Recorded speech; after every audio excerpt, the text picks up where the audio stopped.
Pada video kali ini kita akan bahas tentang materi sejarah, yaitu poin A, masuknya Jepang dan jatuhnya Hindia Belanda. Nah, kalian tahu nggak, peristiwa ini merupakan salah satu peristiwa penting bagi Indonesia karena menjadi awal berakhirnya kekuasaan Belanda dan dimulainya pendudukan Jepang di Indonesia. Nah, dari materi ini kita akan belajar bagaimana Jepang bisa masuk ke Indonesia dan apa saja faktor yang menyebabkan Hindia Belanda jatuh tangan Jepang. Ayo kita belajar sama-sama masuknya Jepang di Indonesia. Jepang pertama kali mendarat di kota Tarakan, Kalimantan Utara. Dengan mendaratnya Jepang, menandai dimulainya invasi militer Jepang di Indonesia. Selain itu, Tarakan dikenal sebagai penghasil minyak berkualitas tinggi dan murni. Jepang menduduki wilayah Indonesia dengan tujuan memperoleh cadangan logistik dan bahan industri perang, seperti aluminium dan minyak bumi. Tindakan tersebut guna merealisasikan ambisi menguasai Asia Timur Raya, termasuk Asia Tenggara. Selain faktor tersebut, ada juga loh motivasi Jepang masuk ke Indonesia. Nomor 1, ekspansi Jepang dan Perang Asia Timur Raya. Pendudukan Jepang di Indonesia berlangsung seiring terjadinya Perang Asia Timur Raya yang menjadi bagian dari Perang Dunia Kedua. Pada mulanya, Jepang ingin mengembangkan pengaruhnya di wilayah Asia Timur seperti Tiongkok, Taiwan, dan Korea. Pada pengembangannya, Jepang berusaha memperluas dominasinya ke Asia Tenggara. Ayo kita bahas apa saja motivasi Jepang ingin memperluas wilayahnya atau mengekspansi ke wilayah Asia Timur Raya. Motivasi Jepang dibagi menjadi dua, yaitu faktor politik dan faktor ekonomi. Sekarang kita bahas faktor politik terlebih dahulu ya. Yang pertama, Jepang menganut prinsip Hakoichiro, menyatukan negara-negara Asia dalam kesatuan Asia Timur Raya. Yang kedua, adanya restorasi Meiji, perubahan secara revolusioner. Jepang di berbagai bidang, terutama militer, pendidikan, dan industri. Nah, sekarang kita masuk ke faktor ekonomi. Yang pertama, kepadatan penduduk Jepang setelah restorasi Meiji. Jumlah penduduk Jepang 30 juta pada tahun 1930 naik menjadi 70 juta. Meningkatnya jumlah penduduk ini mengakibatkan ketidakseimbangan struktur sosial masyarakat Jepang. Kedua, Jepang menjadi negara industri dan kapitalis yang kuat. Yang ketiga, perkembangan industri di Jepang tidak disertai perubahan masyarakat. Sistem feodalisme, rendahnya tingkat masyarakat mendorong Jepang mencari pasar baru untuk memperluas hasil industrinya. Perkembangan industri di Jepang terancam tidak stabil karena terbatasnya bahan baku yang tersedia di Jepang.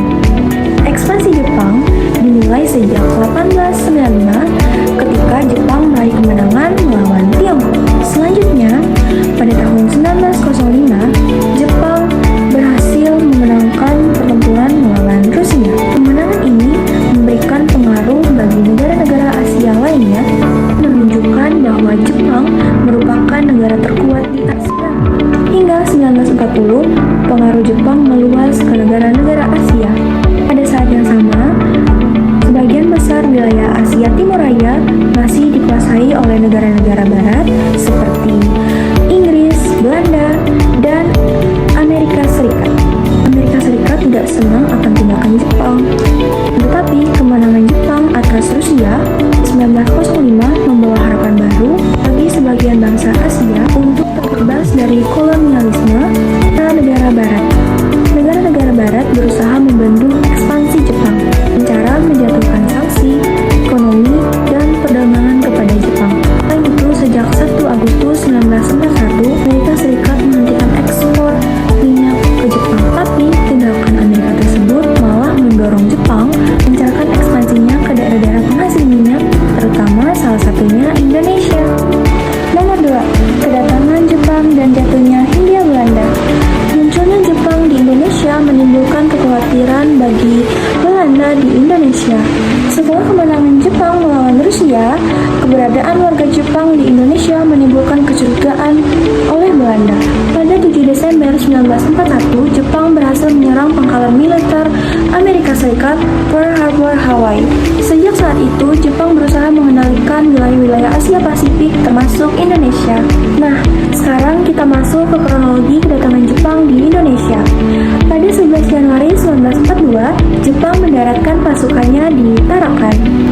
Lalu berlanjut, Jepang menguasai daerah wilayah Kalimantan 24 Januari di Balikpapan, Pontianak 29 Januari, Samarinda 3 Februari, dan Banjarmasin 10 Februari. Lalu berlanjut pada 16 Februari 1942, Jepang menguasai Palembang dan wilayah sekitarnya. Pada 1 Maret 1942, pasukan 16 Jepang berhasil mendarat di Teluk Banten, Eretan Wetan, Jawa Barat, dan Kalagan, Jawa Tengah. Pada 5 Maret 1942, Batavia dinyatakan sebagai kota terbuka. Pada 8 Maret 1942, Belanda mengaku menyerah terhadap Jepang. Setelah berhasil menduduki Batavia, Jepang melanjutkan invasinya ke arah selatan. Kota pertama yang didudukinya adalah kota Buitenweg, Bogor. Pada 5 Maret 1942, Jepang bergerak dari Kalijati menuju Bandung. Pasukan Jepang menyerang Bandung dari arah utara dengan Chapter sebagai titik awal serangan.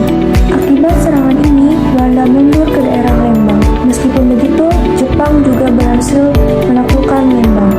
Letnan Jenderal Hitoshi Imamura meminta pasukan sekutu yang ada di Indonesia untuk menyerah tanpa syarat.